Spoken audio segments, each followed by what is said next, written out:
We are here at Motor City Comic Con with Kirk Acevedo. How you doing today? I'm doing well.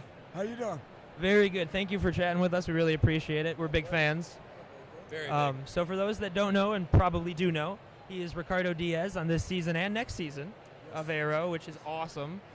Because I stopped by yesterday and I was telling you, we chatted about it on our show, how the villain makes the hero.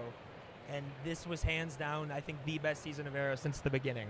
And I think that had a lot to do with you. Thank you so much. I appreciate it. The villain is, more fun to play than the hero. You know, there's more layers to the villain, right? He could be Absolutely. redeemed. He could be the anti-hero. You know, there's, just more fun to play. You don't have to apologize for your actions. It's very true. So your character this season's based on, the character from the book, the dragon. Did you read that as like preparation, or because they kind of changed it very, very much? I mean, it's based on the comic book character, but obviously, like with anything, they take liberties. But no, I didn't read the comic book.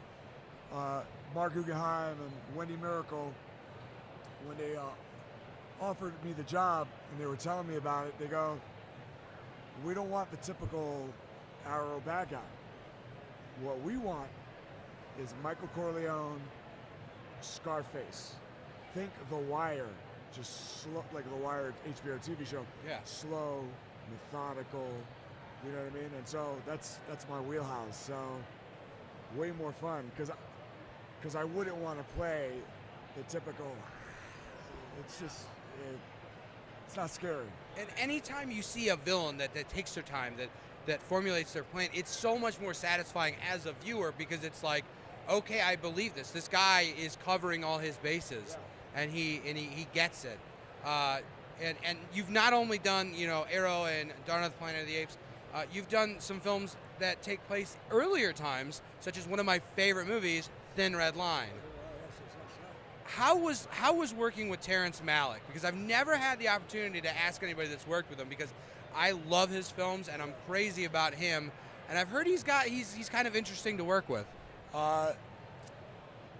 Terrence, I'll tell you a funny quick story before we go to Terrence Malick. I was doing a Sam Shepard play with Sam Shepard. He rewrote the play called The Truth of Crime. Vince D'Onofrio was starring opposite, and T-Bone Burnett did the music.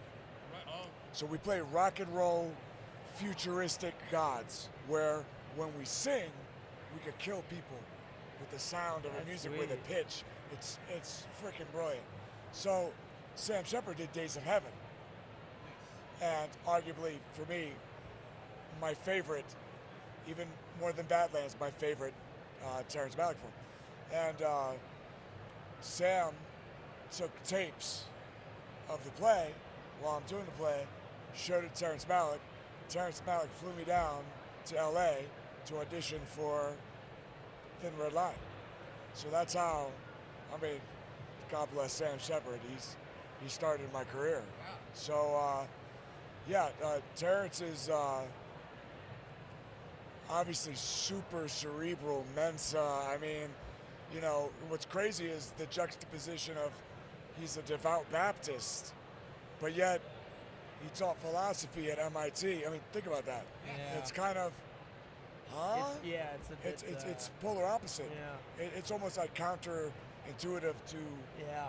what you believe. Almost right? oxymoron-ish. Almost oxymoron. A Exactly. little bit, yeah. So he's a brilliant dude. When I originally was cast as a different part, so all my scenes were with Nick Nolte. Okay.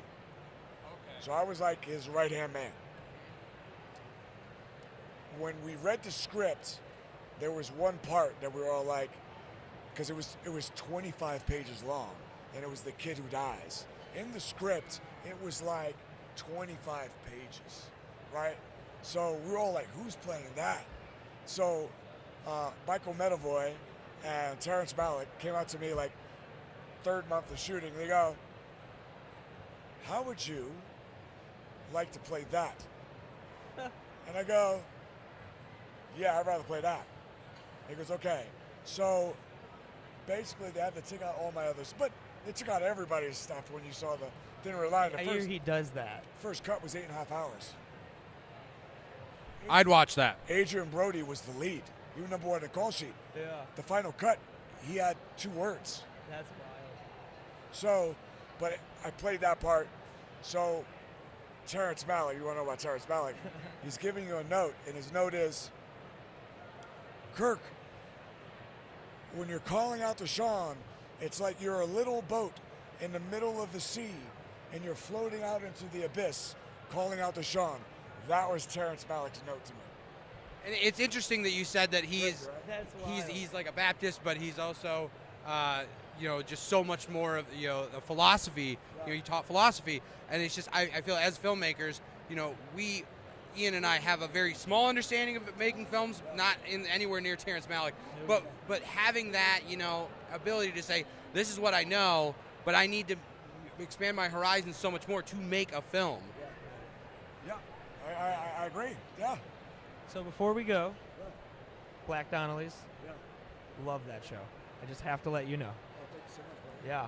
Well, and thank you for chatting with us, and we really appreciate it. Big fans of everything you've done. 12 Monkeys, and please. So I did Band of Brothers, and then years later I see Steven Spielberg. I live in LA, so I would drink coffee at this place called The Grove all the time, every morning. Read my paper, sports, drink coffee. And there's the Writers Guild, which is right across the street, or the Directors Guild, one of them. I think it might be the Directors Guild. Mm-hmm. And I see Steven Spielberg. I go up and say hello. And he's like, Joe Toy. I was like, yes. Sir, how are you? Blah, blah, blah. And he's like, your show, Black Donnellys, was the best pilot I've seen all season. And it's before whether we got picked up into the first season. So he said it was the best pilot he's seen. It's amazing. Yeah, and we were actually chatting with Rob So he Paulson. loved it too. We were chatting about to Rob the other day about how when Animaniacs premiered and how Steven came and he was just so genuine with people and how he just appreciates like people for people. He's a geek. Yeah. He's a film geek. He's like us. Yeah. I mean, he's for a guy worth $5 billion. He's done arguably some of the most iconic films of all time. Runs like a shingle. He's got his hands in every pot. He's just like you and me. You would never know. If you didn't know who he was, and he was coming up to you, you think he's just an average guy. That's so cool to hear. So cool. That's awesome. Yeah, good people. Well, thank you so much for yes, chatting with thank us, and everyone keep watching Arrow.